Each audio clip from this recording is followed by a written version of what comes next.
The e-learning center at Prince Sultan University present this tutorial on how to create multiple versions of a Moodle assessment.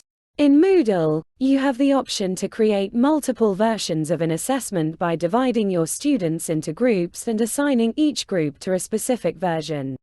And this tutorial will guide you through the process. Start by dividing your students into groups. Go to your course and click on Participants, then select Groups from the top left corner drop-down menu.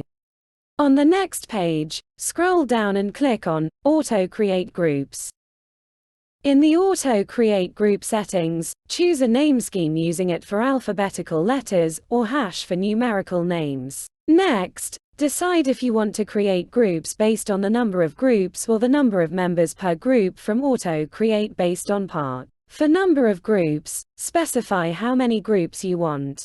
For members per group, indicate the desired number of students per group.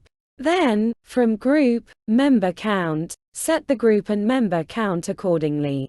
You can choose to enable group messaging or disable it on this setting. Once you're satisfied, click Submit to create the groups, and now your groups are ready to be divided into different assessment versions. Moving on to the settings of creating the multiple assessment, go to your course and create an activity by clicking on Add an activity or resource, then select Quiz, and click Add. After that, assign a name to the quiz and set up the timing. Under Common Module Settings section, set the group mode to separate groups. And click on Add Group, Grouping Access Restriction button. Under Restrict Access section, choose the group that should have access to the first version of the created quiz. Then, scroll down and click on Save and Display. You can create additional versions of the assessment and assign different groups accordingly.